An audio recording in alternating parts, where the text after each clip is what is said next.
व्यक्ति अपने बेटे के रोजगार की तरफ देखता है, अपनी गृहिणी की रसोई की तरफ देखता है, अपने व्यापार की तरफ देखता है, महंगाई की तरफ देखता है, गैस के बढ़े हुए दामों की तरफ देखता है, पेट्रोल के लगातार बढ़ते दामों की तरफ देखता है, तो फिर उसका ध्यान जाता है कि अगर यही सरकार 10 साल में महंगाई को इस लेवल तक पहुंचा सकती है, तो अगर 5 साल इन्हें और मौका दिया तो ये महंगाई को किस स्तर पर माता पिता खर्चा कर रहे हैं। उसके बाद इस प्रदेश के अंदर पेपर लीक हो जाता है।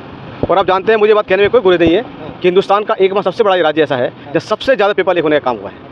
तो आप समझ सकते कितनी बड़ी विडंबना है। कहाँ पर पेपर लीक हुआ है? उत्तराखंड, एक जगह बताइए। उत्तराखंड, पूरे उत्तराखंड में जो भी राज्य, जो भी हमारे सरकारी पेपर हुए, सब मेरी सुविधाएं वो कहाँ है, मेरे रोजगार कहाँ है, मेरे घर में मेरे माता पिता को जो रसोई में खाना बनाना पड़ता है उसके सिलेंडर की कीमत कहाँ है।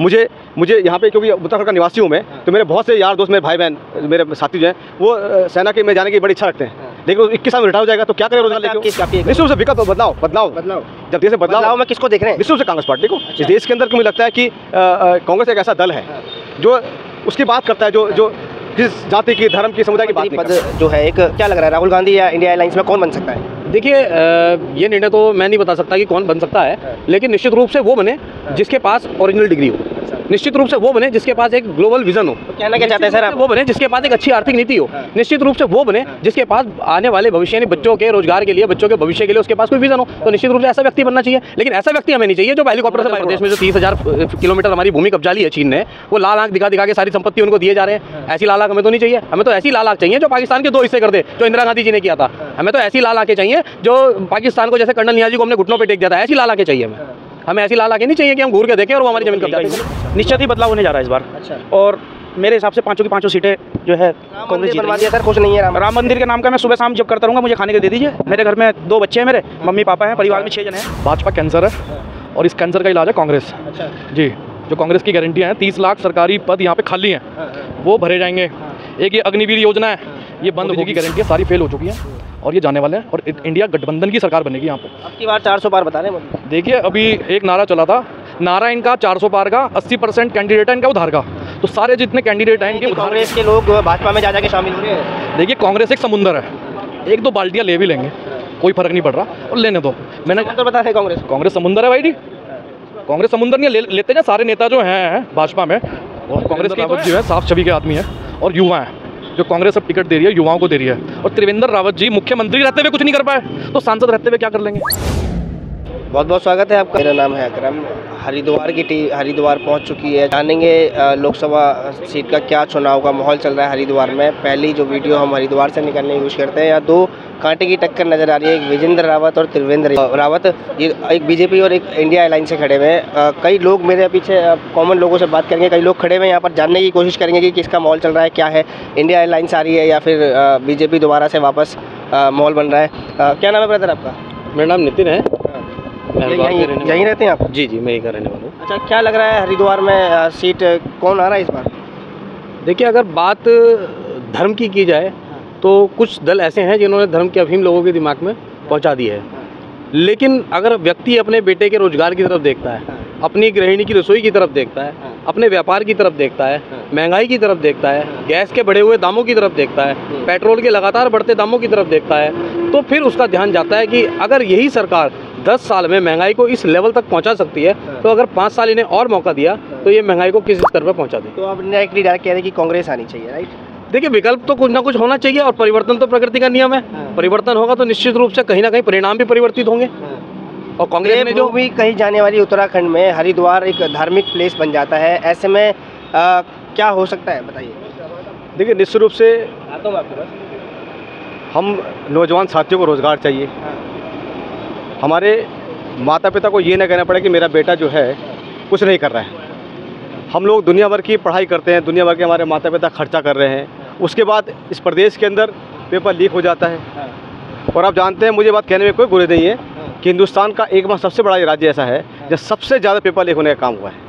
तो आप समझ सकते कितनी बड़ी विडंबना है। कहाँ पर पेपर लीक हुआ है? उत्तराखंड, एक जगह बताइए। उत्तराखंड, पूरे उत्तराखंड में जो भी राज्य, जो भी हमारे सरकारी पेपर हुए, सब जगह लीक हुआ है।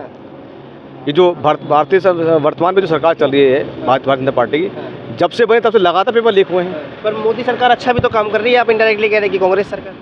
मैं बात कांग्रेस या मोदी सरकार बात नहीं कर रहा, मैं बात करूँ मेरी मूलभूत जो मेरी सुविधाएं हैं वो कहाँ हैं, मेरे रोजगार कहाँ है, मेरे घर में मेरे माता पिता को जो रसोई में खाना बनाना पड़ता है उसके सिलेंडर की कीमत कहाँ है।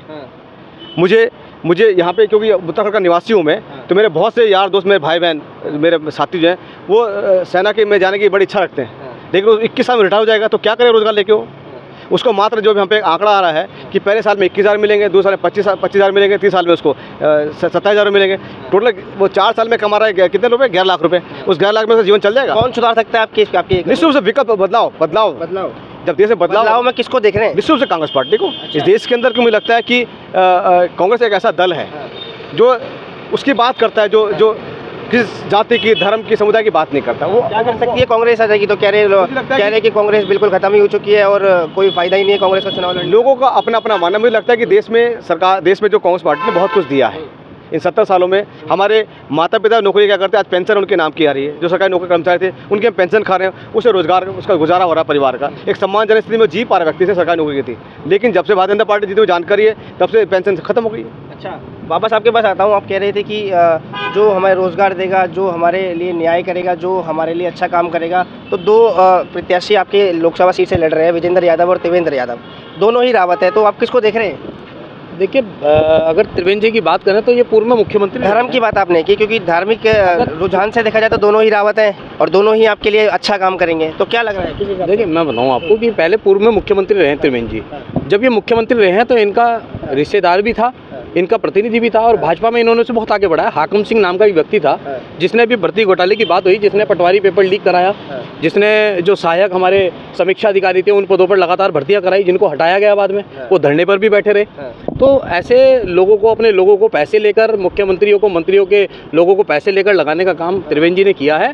तो जब जो व्यक्ति, जो बच्चा, रिक्शे वाले का बच्चा, रेड़े वाले का बच्चा या ठेली पे सामान बेचने वाले का बच्चा तैयारी करता है कि मैं पढ़ लिख कर मेहनत करके एक बड़ा अधिकारी बनूंगा, अगर उसकी कुर्सी को 20, 30, 50 लाख में ये लोग बेचने का काम करेंगे तो कोई भी मेहनती बच्चा कभी भी सरकारी नौकरियों पर नहीं लग पाएगा। अच्छा, देश के लेवल के चुनाव होने जा रहे हैं। एक छोटी सी सीट जिसमें 5 सीटें उत्तराखंड में, प्रधानमंत्री पद जो है, एक क्या लग रहा है, राहुल गांधी या इंडिया एयरलाइंस में कौन बन सकता है? देखिए, ये निर्णय तो मैं नहीं बता सकता कि कौन बन सकता है, लेकिन निश्चित रूप से वो बने जिसके पास ओरिजिनल डिग्री हो। निश्चित रूप से वो बने जिसके पास एक ग्लोबल विजन हो। तो कहना क्या चाहते हैं सर आप? वो बने जिसके पास एक अच्छी आर्थिक नीति हो। निश्चित रूप से वो बने जिसके पास आने वाले भविष्य, यानी बच्चों के रोजगार के लिए, बच्चों के भविष्य के लिए उसके पास कोई विजन हो। तो निश्चित रूप से ऐसा व्यक्ति बनना चाहिए, लेकिन ऐसा व्यक्ति हमें नहीं चाहिए जो हेलीकॉप्टर से बाई रोड आता हो। तो मोदी जी काम तो अच्छा कर रहे हैं, विश्व गुरु में नाम कर दिया भारत का। देखिए, आप जो मीडिया आप देख रहे हैं आजकल, ये मीडिया मुझे तो नहीं लगता है कि निष्पक्ष रूप से काम कर रही है, क्योंकि एक तरफ हम देखते हैं कि डंका बज रहा है विश्व में, और दूसरी तरफ मेरे कुछ मित्र हैं जो अभी बाहर दुबई होके आए हैं या अन्य देशों में होके आए हैं, वहाँ पे इंडियन करेंसी को बदलना ही बंद कर दिया है। इंडियन करेंसी को बदलना बंद कर, जो कह रहे हैं वो ये कैसा भारत का नाम हो गया विदेशों में? ये कौन सा डंका बज रहा है जी, हमें तो पता नहीं चल रहा है ना। कहीं भी आप विदेशों में जाएं, अभी ऑस्ट्रेलिया का मैंने सुना है कि ऑस्ट्रेलिया में भी अब एयरपोर्ट पे करेंसी बदलनी बंद कर दी है। चीन को लाल आंख दिखा दी गई है भारत की तरफ से। चीन को लाल आंख दिखा दी, और अरुणाचल प्रदेश में जो 30,000 किलोमीटर हमारी भूमि कब्जा ली है चीन ने, वो लाल आंख दिखा के सारी संपत्ति उनको दिए जा रहे हैं। ऐसी लाल आंख हमें तो नहीं चाहिए। हमें तो ऐसी लाल आंख चाहिए जो पाकिस्तान के 2 हिस्से कर दे, जो इंदिरा गांधी जी ने किया था। हमें तो ऐसी लाल आंखें चाहिए जो पाकिस्तान को, जैसे कर्नल नियाजी को हमने घुटनों पर टेक दिया था, ऐसी लाल आंखें चाहिए हमें ऐसी लाल आंखें नहीं चाहिए कि हम घूर के देखें और वो हमारी ज़मीन कब्जाते चले जाएं। अच्छा, क्या लग रहा है देवभूमि उत्तराखंड में क्या रुझाव है? क्या निश्चित ही बदलाव नाम है आपका? मेरा नाम सोनू है और मैं लोकल यही का ही हूँ। निश्चित ही बदलाव होने जा रहा है इस बार। अच्छा, और मेरे हिसाब से 5 की 5 सीटें जो है कांग्रेस जीत रही है, क्योंकि जितना भी अभी तक भाजपा ने जो विकास किया है वो कुछ नहीं है, कांग्रेस ने ही विकास किया है अपने टाइम पे। सबका अपना अपना वक्त है, ऐसा नहीं कि विकास नहीं हुआ हिंदुस्तान के आगे अंदर।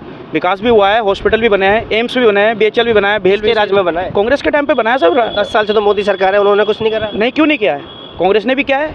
ये भी मोदी सरकार ने क्या किया है? मोदी सरकार ने भी तो किया है ना। कांग्रेस ने तो कुछ नहीं किया, 70 साल से उन्होंने देश को लूट के खाया। देखिए, पहले ऐसा था, कार्य होते थे, लेकिन जैसे जैसे समय बढ़ता जा रहा है, टाइम बढ़ता जा रहा है, चेंज होता जा रहा है साल के अनुसार, तो पैसे की मांग भी बढ़ती जा रही है। जैसा विकास होता है, जैसे बजट आता है, वैसे ही विकास होता है। लेकिन ये है कि ये कह रहे हैं कि हमने ही विकास किया है, ऐसा कुछ नहीं है। सब कुछ हुआ है, कांग्रेस के टाइम पे भी हुआ है, अन्य पार्टियां भी आई हैं, गठबंधन भी आया है, तो कार्य हुआ है। मोदी ने भी तो नाम कर दिया। कहाँ नाम करा है? क्या नाम करा है? डंका बज रहा है भारत का। अगर मोदी जी की रैली में 20-25 हज़ार युवा आदमी रैली में जा रहा है, तो ये रोजगार हुआ है, बेरोजगारी हुई है? नौकरियां खत्म हो गई हैं। मोहब्बत से जा रहे हैं ना। मोहब्बत से कोई नहीं जा रहा है, 500 रुपये 1000 रुपये दे के जा रहे हैं। मोहब्बत से जा रहे हैं वो। मोहब्बत से कोई नहीं जा रहा। अगर इतने मोहब्बत वाले होते ना तो लोग बाग नौकरी करते, खाली नहीं होते, रैलियों में नहीं जाते। अरे राम मंदिर बनवा दिया सर, खुश नहीं है राम मंदिर के नाम का मैं सुबह शाम जब करता रहूँगा, मुझे खाने के दे दीजिए। मेरे घर में 2 बच्चे हैं, मेरे मम्मी पापा हैं, परिवार में 6 जने हैं। अगर राम जी के नाम से ही सब कुछ मिलेगा तो मेरे घर में जो है तनख्वाह वगैरह आती रहेगी। राम मंदिर से खुश नहीं है? नहीं, क्यों नहीं है खुश? भगवान जी हैं, आराध्य हैं हमारे, लेकिन मंदिर अपना काम करता है। और जो नौकरियाँ ख़त्म कर दी हैं, अग्निवीर योजना ला दी है 4 साल में, 4 साल बाद क्या करेगा वो सामने, जब बेरोजगार हो जाएगा? चोरी करेगा वो, डकैती डालेगा, किसी को गोली मारेगा वो। अच्छा, क्या नाम है? ये कह रहे हैं कि राम मंदिर बन गया है और डंका बज रहा विदेशों में भारत का, क्या भाई जी हमें विदेशों से क्या लेना, हम विदेश में रह रहे हैं, हम अपना भारत में रह रहे हैं। तो भारत की बात करो, यहाँ के मुद्दों की बात करो। जो ये भाजपा है, भाजपा कैंसर है और इस कैंसर का इलाज है कांग्रेस। अच्छा जी, जो कांग्रेस की गारंटियाँ हैं, 30 लाख सरकारी पद यहाँ पे खाली हैं, वो भरे जाएंगे। एक ये अग्निवीर योजना है, ये बंद होगी। वो बंद इसलिए होगी क्योंकि आप 6 महीने की प्रैक्टिस करके 5 साल की प्रैक्टिस करने वालों से लड़ने के लिए भेज रहे हो, तो आप उसको शहीद करने के लिए भेज रहे हो। और वो बंदा शहीद भी हो रहा है, तो वहाँ पे उसको, जब वो शहीद हो जाता है, उसको शहीदी का दर्जा नहीं मिल रहा। ऐसा चलेगा क्या हमारा देश? तो ये मोदी जी जो हैं, मोदी जी की गारंटियाँ सारी फेल हो चुकी हैं और ये जाने वाले हैं और इंडिया गठबंधन की सरकार बनेगी यहाँ पे। अब की बार 400 पार बता रहे हैं मोदी। देखिए, अभी एक नारा चला था, नारा इनका 400 पार का, 80% कैंडिडेट है इनका उधार का। तो सारे जितने कैंडिडेट हैं इनके उधार के हैं, वो थोड़े से इधर उधर हो गए। इनकी सरकार कहीं से कहीं तक नहीं बन रही, ये सिर्फ हवा है। और ये हवा कहाँ इधर उधर होती है? इस टाइम जो हवा चल रही है वो कांग्रेस की चल रही है। आप गाँव देहात में जाइए, यहाँ पे शहर में भी बात करिए, आम लोगों से बात कीजिए, तो आपको पता चलेगा कि लहर जो चल रही है वो कांग्रेस की चल रही है। लोकप्रियता बढ़ती जा रही है, कह रहे रोड बनवा दिए, हाईवेज बनवा दिए और विदेशों में नाम हो गया है और रोजगार की भी तैयारी चल रही है। क्या दिल्ली में पहले रोड नहीं बनी हुई थी? पहले आदमी यहाँ से मुंबई रोड से नहीं जाता था? पहले यहाँ से आदमी कलकत्ता रोड से नहीं जाता था? कि रोड इन्होंने ही बनवाई है? ये तो कांग्रेस की सरकार में ही पास हो चुकी थी। जो काम इनके टाइम पे हुआ, क्रेडिट ये खा रहे हैं, ऐसा कुछ नहीं है। और रोड क्या भाई जी, यहाँ से आप दिल्ली तक जाते हो, मुंबई तक जाते हो, हज़ारों रुपए टोल टैक्स लग जाता है। और तो आप टैक्स, रोड टैक्स, पहले ही आप गाड़ी आप कोई खरीद रहे हो 20 लाख रुपए की गाड़ी में, आप 7-8 लाख रुपए तो पहले ही टैक्स ले रहे हो। तो भाई जी, इतना अरबों खरबों रुपए इकट्ठे करके आपने क्या विधायक और सांसद ही खरीदना है? थोड़ा बहुत जो ये काम हो रहा है रोड का, ये भी मतलब ये काम नहीं कर रहे। ये टोल वालों को ठेका दे दिया जाता है कि आप 10 साल यहाँ से टोल लेंगे, 10 साल आप यहाँ से टोल लेंगे और आप का जितनी है इतने किलोमीटर की ये सड़क बनाएंगे, 10 साल आप टोल लेंगे। तो कोई सड़क ये कोई अपनी जेब से नहीं बना रहे, ये टोल वाले जो खून चूसने के लिए बैठे हुए। आप देखो, अगर आपकी टोल में पैसे नहीं है तो आपसे डबल पैसे वसूल किए जाते हैं। ऐसे चल रहा है देश। अरे कह रहे हैं कि कांग्रेस के लोग भाजपा में जा के शामिल हो रहे हैं। देखिए, कांग्रेस एक समुंदर है, 1-2 बाल्टियाँ ले भी लेंगे, कोई फर्क नहीं पड़ रहा, और लेने दो। मैंने तो बता रहे कांग्रेस समुंदर है भाई जी, कांग्रेस समुंदर नहीं है। लेते हैं सारे नेता जो हैं भाजपा में, वो कांग्रेस के ही तो हैं। लग रहा है कांग्रेस समुंदर है, कह रहे हैं कि बिल्कुल समुंदर है, हर घर पंजा है। अच्छा, क्यों जा रहे हैं फिर? भाजपा में जाने की जरूरत क्यों पड़ रही है लोगों को? जिस दिन कांग्रेस की सरकार आएगी तो टोटल भाजपा लोग इधर आएंगे, लेकिन इनको कोई नहीं लिया जाएगा। आपका चैनल का नाम क्या है? क्या है? संपादक चैनल वालों को ये कहना चाहता हूँ, अभी आपके पास एक धमकी आ गई ना भाजपा से कि आपके घर छापा मार रहे हैं। तो संपादक वाला भी कहेगा जी अभी मैं आ रहा जी, मिल तो लो, छापा बाद में मारना नहीं। ये डरा के धमका के, तो ये ऐसे अपने में शामिल किया जा रहा है, बाकी कोई अपनी मर्जी से नहीं जा रहा। क्या इनके 12 सांसद नहीं आए? मौजूदा सांसद, इनके 12 मौजूदा सांसद कांग्रेस में आ गए हैं, जो मौजूदा सांसद थे। और यहाँ से तो जो गए हैं थोड़े छोटे मोटे, उनके पे उनकी घरवाली के वोट नहीं है। तुम कैसी बात कर रहे हो? कुछ नहीं है, ख़त्म पार्टी है ये भाजपा, वापस 3 पे आएंगे। थोड़ी सी हरिद्वार की बात कर लेते हैं। यहाँ पर 2 लोग खड़े हैं, विजेंद्र रावत और त्रिवेंद्र रावत। जो त्रिवेंद्र रावत है वो बीजेपी से हैं और ये जो कांग्रेस से है, तो दोनों ही रावत हैं। देखा जाए तो नेशनल लेवल पर मोदी और इंडिया अलायंस कांटे की टक्कर झेल रही है। और इस बार हरिद्वार में दोनों ही जब रावत है, तो वो लोगों का क्या रुझान होगा? क्या धर्म के आधार पर लोग वोट देंगे, या कांग्रेस के पंजे के नाम पर, या रोजगार के नाम पर वोट देंगे? क्या किस व्याप पर वोट दे सकते हैं? देखिए, धर्म का चश्मा थोड़ा बहुत अब लोगों के दिमाग से निकल गया है। और ऐसा नहीं है, वीरेंद्र रावत जो है साफ छवि के आदमी हैं और युवा हैं। जो कांग्रेस अब टिकट दे रही है युवाओं को दे रही है। और त्रिवेंद्र रावत जी मुख्यमंत्री रहते हुए कुछ नहीं कर पाए, तो सांसद रहते हुए क्या कर लेंगे? कुछ भी नहीं होगा। इनका एक वो था पेपर लीक का, इनका ही शिष्य था वो जिसने पेपर लीक करवाए थे, उसके खिलाफ हमने यहाँ पे लोक सेवा आयोग का घेराव भी किया था। तो ये तो पेपर लीक करवा रहे हैं। पेपर लीक के लिए भी एक कानून आएगा जब कांग्रेस आएगी कि पेपर लीक नहीं होगा। कोई भी ऐसा कानून आएगा कि वो जेल से ही नहीं छूटेगा, जिसने पेपर लीक करवाए थे उसे भाजपा सरकार ने अपने आदमी को अभी बाहर निकाल पा लिया। लोगों के भविष्य से खेल रही है ये। जो पढ़ा लिखा आदमी है वो टिक्की लगा रहा है, पढ़ा लिखा आदमी कड़ी चावल लगा रहा है। ऐसे चलेगा क्या हमारा देश? चलिए, आप बहुत बातें होंगी करने को। तो हरिद्वार के अंदर हम मौजूद हैं, चुनावी रैली की आपको जानकारी देते रहेंगे। फिलहाल हमारी चुनावी रैली शुरू हो चुकी है। आप इस पूरे मुद्दे को कैसे देखते हैं हमें कमेंट करके ज़रूर बताइएगा, और अपनी प्रतिक्रिया भी ज़रूर बताइएगा हमें कि इस बार इंडिया अलायंस टक्कर बाजी मार सकती है या बीजेपी बाजी मार सकती है, या कौन खेल सकता है टक्कर। आप देख रहे थे दर्शन पाठक, धन्यवाद।